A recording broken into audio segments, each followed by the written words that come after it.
Hello and welcome to Pathways, where you are invited to join me for a visit with leaders in personal development and cultural evolution. This is your host, Paul O'Brien.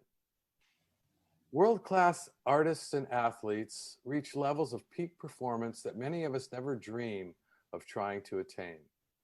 Is it possible to apply the tools of their success to our own lives in order to reach optimal performance at a peak level in our own way? Our guest on Pathways today reveals a structured mind-body system for cultivating effortless action and intelligent spontaneity. Our guest is Jason Gregory, author of the book Emotional Intuition for Peak Performance: Secrets from the Sages for Being in the Zone. Jason is a teacher and international speaker, specializing in the fields of Eastern and Western philosophy, metaphysics, and ancient cultures. For several years, he studied with masters in Buddhism, Gnosticism, Hermeticism, Hinduism, and Taoism, traveling to some of the most remote places in the world. The filmmaker of the documentary The Sacred Sound of Creation, he divides his time between Asia and Australia. Hello, Jason, and welcome to the Pathway Show. Great to be back on, Paul. Always good to see you. Yeah, it's good to have you back on, too, with now to talk about your other book. We talked about fasting the mind last time. And there's a lot of overlap between these two books, and definitely is the fasting the mind. There's an element of the fasting the mind in this, isn't it? So definitely. So let's start by asking you how to define peak performance, which is what the book is all about. Emotional intuition for peak performance. How would you define it? That's a tricky question, isn't it? I guess peak performance is a state of optimization in your own particular craft or skill. And so, for example, if you're a writer like yourself, getting into a state of an optimal state of peak performance is like being somewhat in what they call the zone, right? So like this ability to downregulate your sense of Paul and allow whatever you want to call it, the energies of the universe to make use of you.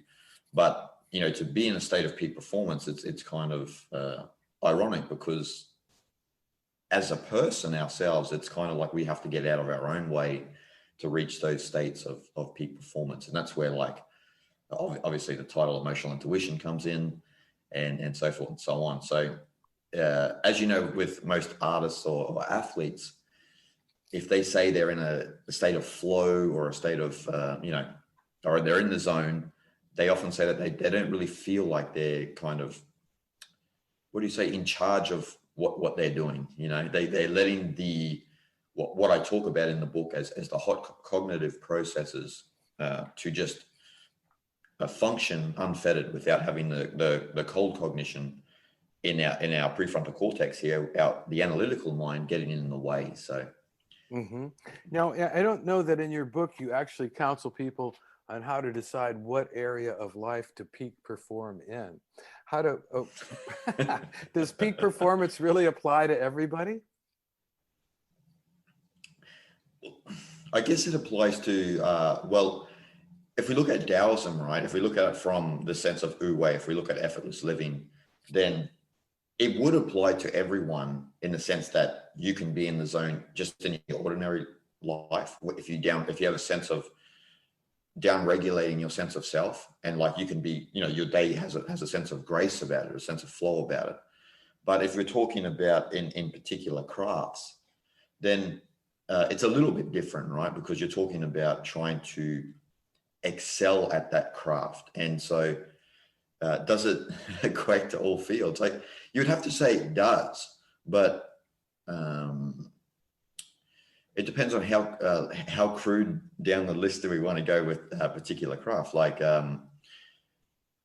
if we're looking at, I don't even know if you would term like politics a craft, right? Like, I don't know what you would say about that. Like, but I don't know that there would be a sense of peak performance in being a politician, unless you're a very good debater or you're very skilled at mapping the terrain. Well, I think kissing babies and things like that. Things like that, yeah. Not spreading virus, not putting on super spreader events. There's probably a few skills there that we could Probably point. a few, yeah, or just some common sense maybe. Yeah, so you don't want to kiss a baby at a super spreader event. But I mean, yeah, No. I think there's an art to it. Yeah.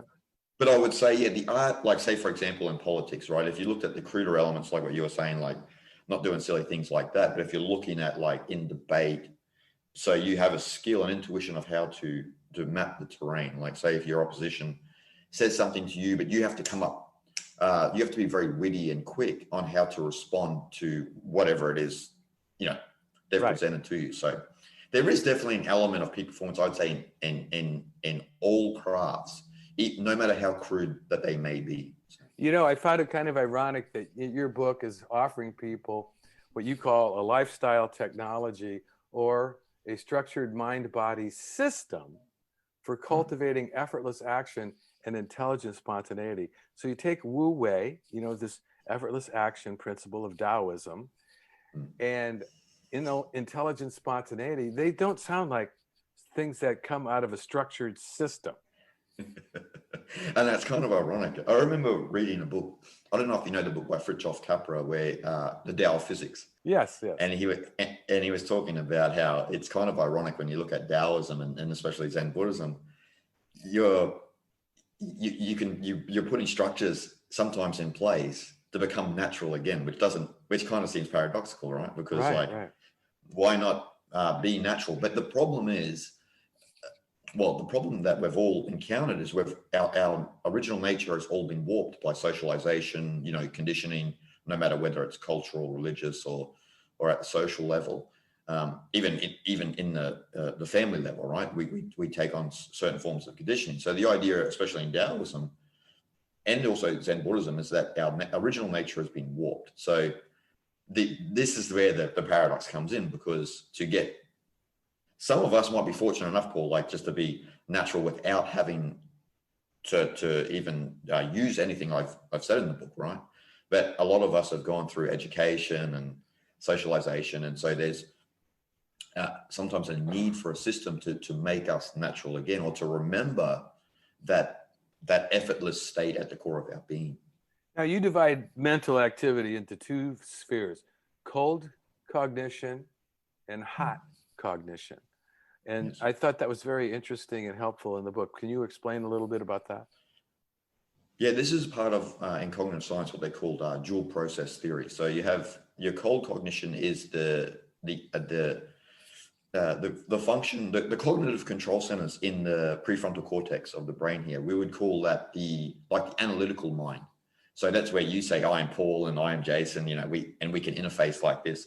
But then there's the hot cognition, which is all of this unconscious regions of the brain, in the larger portion of the brain.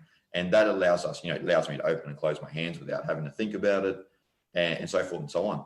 And that also is what, when you see the beauty of like a artistic performance, the hot cognition is sort of what's taking over. It's kind of what you would call your second nature. So the cold cognition is kind of like what analyzes the details of something, like say a particular craft, and downloads it into the hot cognition, and then it becomes second nature. So then someone can play a violin very effortlessly. But the irony is, when you start to think with your cold cognition, that can actually interfere with the process of nature running its course, and that's kind of so. When we look at it from Tao's perspective, the hot cognition is related to Wu Wei, is related to that effortless, intelligent spontaneity at the core of our being. Like, it's just that spontaneous nature. But there can be like intuitive errors, when operating from this place. We've all encountered it. Like, I use a few examples in the book, and even for myself personally, like I remember being in maths exams in high school, and there was questions there that I intuitively thought I knew and felt like that was the right answer, but then I didn't apply enough cold cognition to that, and I probably didn't, and that would be what an intuitive error is. So I use a few examples, puzzles and whatnot in the book to highlight that. But that's not to say that that's not to say that a lot of our intuitions are wrong. It just means that we can fall into an intuitive error if we're out of sync with what it is we see, or we don't read the terrain properly. I thought it was really interesting the way that you find a balance in your teachings and in this book between the right and the left, or the hot and the cold, because even though hot cognition, the intuitive, the spontaneous, the natural energetic flow of being in the zone or whatever is like so much more attractive, and you'd think that's what people really need to learn. But you make a point that a strong cold cognition is a hallmark of driven and successful people, that it's related to having a strong will, and it can whip our hot system into shape. Yes. And I thought that was interesting. It is interesting, but I sympathize with what you said at first too, Paul. Like I think that there is a sense that we need to fall back, like you said, into that flow and whatnot. But like what I mentioned with intuitive errors, and that sort of it can get misguided, right? Like you can be in the flow and you can be spontaneous, but then you can become pretty, I don't even know what to say, airy fairy and lack groundedness. That's right. So with the strong cold cognition, especially if you want to learn, you and I, we're students of philosophy, right? And we learn a lot of philosophy and this and that. So in some sense, you need to have a strong cold cognition to understand concepts and so forth and so on. But that'll help you down the line from the hot state. It's sort of related to what you were talking about earlier about the discipline that comes to bear. Like if you're a great Olympic athlete or whatever, or even if you're, in some sport that's like tennis or something where there's a lot of a room for creativity in terms of the way you play shots, you still want to have that skill set drilled in before you let your hot system take off and spontaneously win matches. Yeah, and such. Of course. Say, yeah, well, you're probably not going to win matches from that state, right? If you haven't downloaded all of the nuances of what it is to be a great tennis player. So you run out there, you've got the natural ability, but you don't have the what you would call probably the tennis IQ, right? The ability to win a match and hold your nerve under pressure and shot selection and everything like that. And so what you said at the beginning is right, but in the context of my book, also to get to those states of peak performance, you do require a strong cold cognition. I do mention in as you probably remember in Fasting the Mind when I mentioned these two, is that meditation primarily is to downregulate that cold cognition to come back into resonance with the hot cognition, because we live in an over analytical world. And so that's why I mentioned in emotional intuition for peak performance, we can't get in the habit of over employing the cold cognition. That's the problem, right? Right. Because we over employ it, and this is what leads to psychological problems. And if you look at places like South Korea and so forth and so on, they're so highly educated that you have high teen suicide, and they're not allowed to just come back into their natural hot cognition and just be a kid, Right. And they're not having as much fun. They're not having fun. Is a cost to too much cold cognition, as you point out in the book. Let's talk. You used this term a few times today, downregulating your sense of self, downregulating your cold cognition, which I assume is related to sense of self. Okay. So meditation is downregulating your sense of self. What does that word downregulating mean? Downregulating is like a term that's used in yoga a lot, and it's like downregulating means you're turning the volume down on that sense of self. So you're decreasing the energy of being in that activity of so to speak. So, and then turning down the volume is probably the best way to describe it, because that's how it was termed to me in the yogic schools. So turning down that volume of that sense of self. So meditation down regulates that cold cognition that in the prefrontal cortex, where then you can feel that spaciousness, that nothingness, that we feel when we go into deep meditation. Whereas the cold cognition is kind of the mind, in a sense, looking at past and future and thinking about things and ruminating, and that's the role of the cold cognition, is to kind of be a planner, but and obviously analyze things and figure things out. Right. Yes. Yeah. But then when you go on to sit in meditation, as you know, sometimes that mind doesn't just switch off. It's still there going, what are you doing? What are you doing? Get up, make yourself a coffee, do something go useful. to work. Yeah. Do something useful. Yeah. Now, you talk about meditation as one of the 4 fundamental habits or routines that are essential for developing peak performance. Let's say meditation, nutrition, exercise, and sleep. I thought that was fantastic.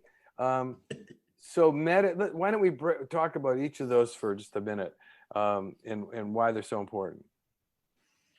Well, meditation, obviously, because then you're taking care of the mind, right? You're taking care of your mental activity. You're taking care of how your mind functions on a daily basis. So if we look at meditation, just some of the obvious effects of meditation is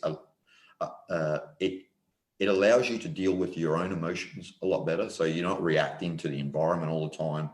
And, that's obviously detrimental, right, to your well-being if you're super emotional and you're reacting in a poor manner. So meditation takes care of the mental, we could talk a lot about that, but it takes care of that mental well-being. And I would say actually your complete well-being, we should say. But then nutrition, picking, I don't really emphasize any sort of diet in the book, but having a disciplined diet that allows you to be at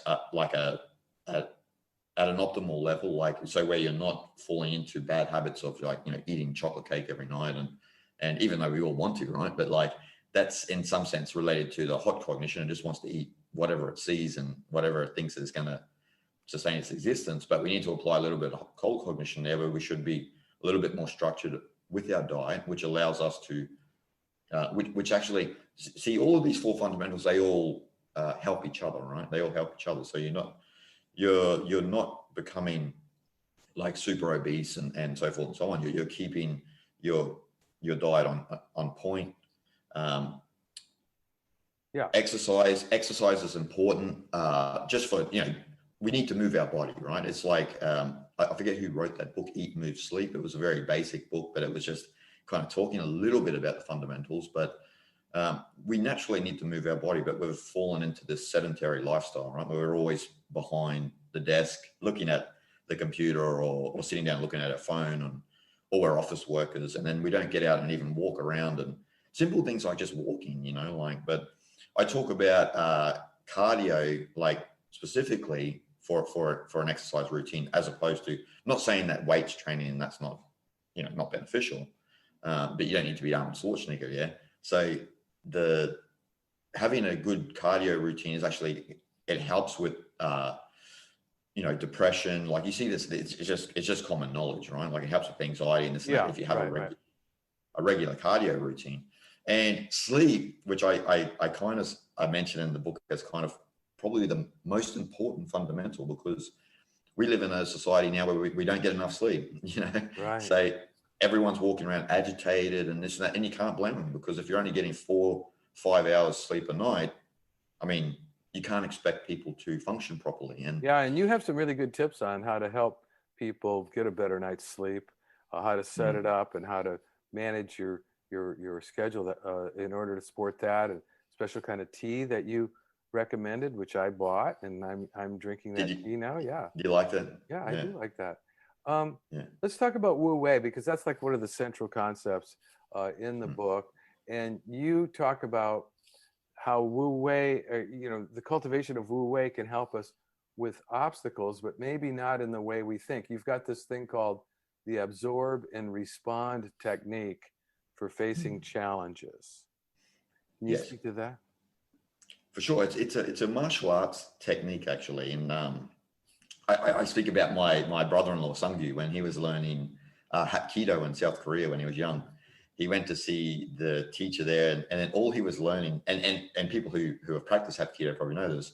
When you first start learning Hapkido, all you do is learn how to fall, and like, so you don't learn how to attack.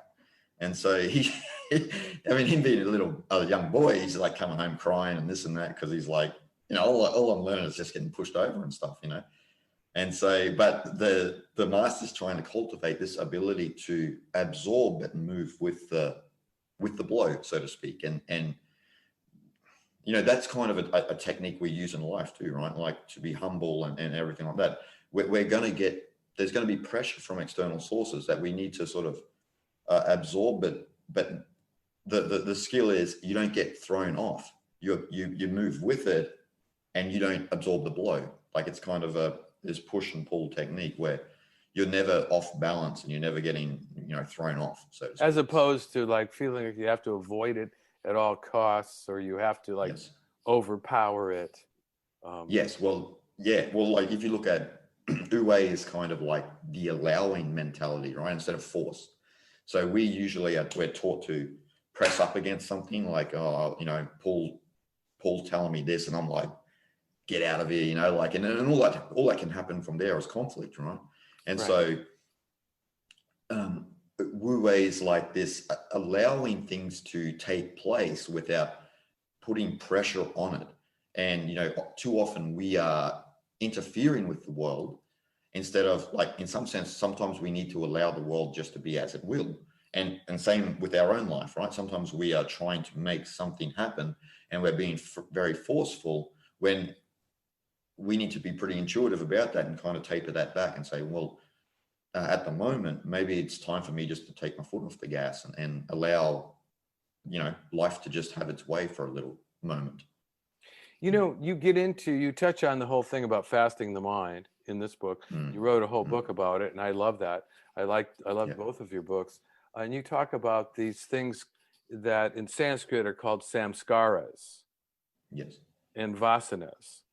And I'm fascinated by that because, and I'm interested in what is the relationship, what are samskaras? What's the relationship between samskaras and habits or addictions? And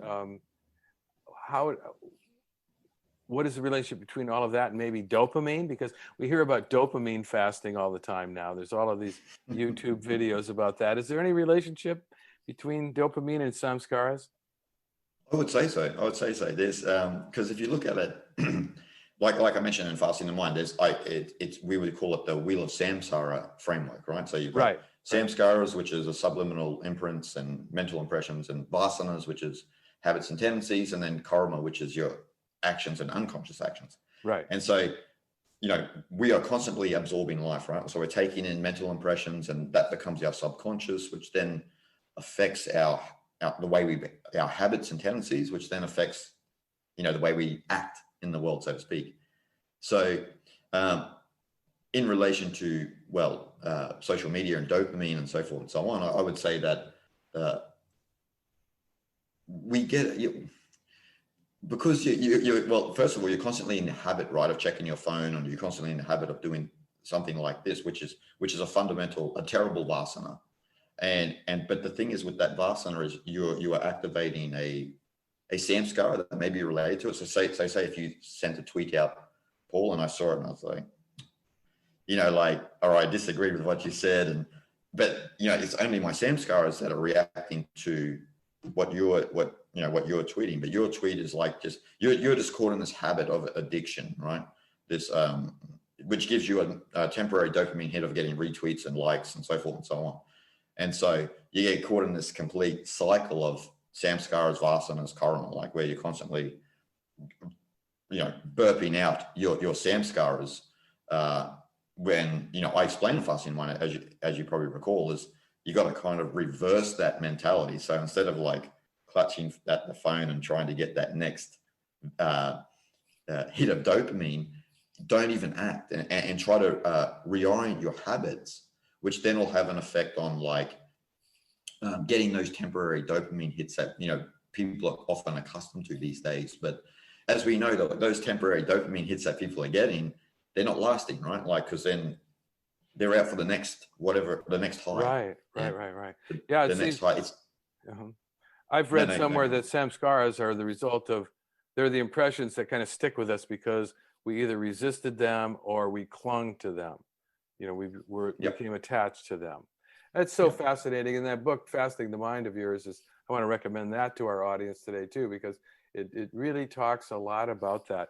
Well, we're just about out of time. And I want to, you write in your book, nature ebbs and flows, doesn't operate in straight lines. And I wonder what kind of advice you might want to leave us with today in the last minute we have here. Any advice would be to try and just, if you do read the book, understand it in the sense that, as with Fasting the Mind, it's essentially about coming back into your original nature, like what they call in Zen Buddhism, do you know your original face before you were born? They talk about that a lot in Zen. And so that is your original nature before socialization stepped in, before education stepped in, before your family, and so forth and so on, right? Not that any of that's wrong, right? Not that any of that's wrong, but if you're out of touch with your deeper self, then there's no, it shouldn't be a surprise that you're going to struggle in life, or you're going to encounter suffering and so forth and so on. But if you've come into contact with that deeper self that I talk about in the book, then life has a way of, unfolding in a way that's very graceful. They talk in Shaivism about grace, the grace of Shiva. It's kind of like that, right? It's where your life has a flow, and then you don't suffer your experiencing anymore. So a lot of people talk about experiencing suffering, but I think that we are more so suffering our experiencing, and that's the problem. There's so much we could talk about. I wish we had a lot more time, but we don't. We've run out of time. And I want to be sure to tell our listeners about your website, which is jasongregory.org. Jason Gregory, all one word, .org. So all kinds of stuff there about your books and your work and your documentary, your YouTube stuff. So I really want to encourage people to look you up. And I'm really happy that you've been on the show again. It's great to have you. It's great that we have this technology where Australia and the United States can share in these kind of meetings and bring them to our community. For those who may have tuned in to the show late today, this is your host, Paul O'Brien, author of the new book entitled Intuitive Intelligence, which shares the theme of pathways, personal and cultural evolution. And don't worry, you can play or share this interview whenever you want via the internet or as a free podcast. I will tell you how in a minute. Today, we've been visiting with Jason Gregory, author of Emotional Intuition for Peak Performance. I want to say thank you to all of our listeners for tuning into Pathways, which is broadcast and streamed via the internet at www.kboo.fm every other Sunday morning at 8:30 USA Pacific Time. Even better, podcasts of today's show, which you can listen to and forward to others, are available for free at divination.com, DIVI-nation.com, as well as via iTunes and other free podcast servers. This is Paul O'Brien reminding you to tell your friends about Pathways Radio and podcasts. And thanks again to Jason Gregory and to all of you listeners for tuning in and being a part of the Pathways conversation.